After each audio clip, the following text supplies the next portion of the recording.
everyone, it's Michelle Lupton here, and I'm going to show you how I recreated these two cards but with different stencil and different colour scheme.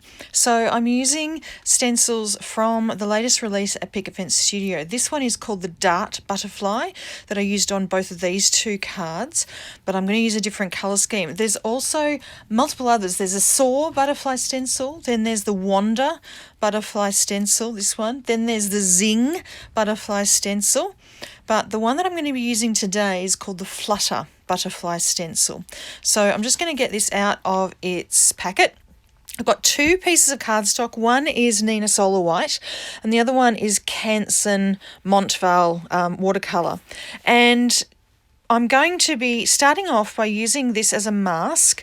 So I'm just going to be using some of this white glue. So this is Tombow Mono Multi Glue, and I'm basically putting it onto the back of the stencil using a foam applicator tool. So of course they're meant to be used to blend ink.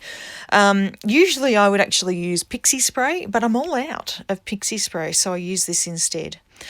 And I'm just waiting for that to dry a little bit before I start inking up. So I've got these three Distress Oxide inks.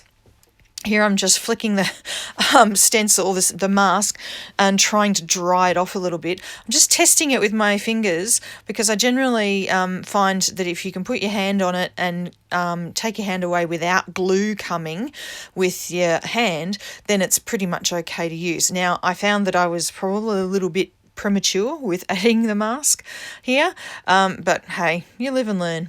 So the three colours that I'm using here, I've got Spiced Marmalade, and then I've got Picked Raspberry and Wilted Violet, all in Distress Oxides. And you see I'm adding it with a very, very heavy hand, and there's a reason for that. Actually, two reasons. One is I want to be using some water splatters on top of this particular panel.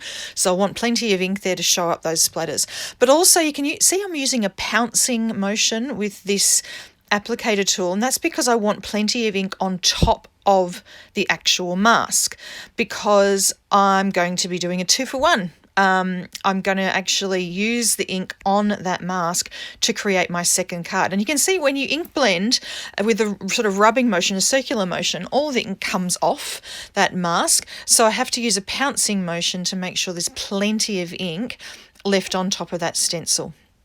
So at this point, I'm going to take the mask off. I'm trying really, really hard not to get any inky fingerprints onto the white parts of this cardstock, and I managed to be successful. Hooray! But now I'm going to just clean up my works surface here and get on to making the second card panel with all this ink that is left over. Now you can see that the purple hasn't really stuck to the mask very much, but that doesn't matter because when I spray with the water, that ink is going to move anyway. So I've got plenty of ink, and you can see it's moving a little bit, but I don't really care. Just adds to the artistic nature of this card. I'm just going to plop it down onto this watercolour paper and just push it down with my fingers, trying to make sure that every little bit has water moving. Now I don't really mind if a little bit of water comes out the edge. Oops! I tried to press it down, and of course there was still that glue on the back and it all came up. But I wanted to make sure that I got those antennae, all the ink from those antennae, so that's why I put it back down again. And it was easy enough to line up. Now I'm just going to be using a baby wipe here to mop up a few places where there was just a little bit too much water and a bit too much ink before I zap it with my heat tool to make sure it is nice and dry before I move on to the next part. Okay, so I've done that. Now moving back onto my first panel.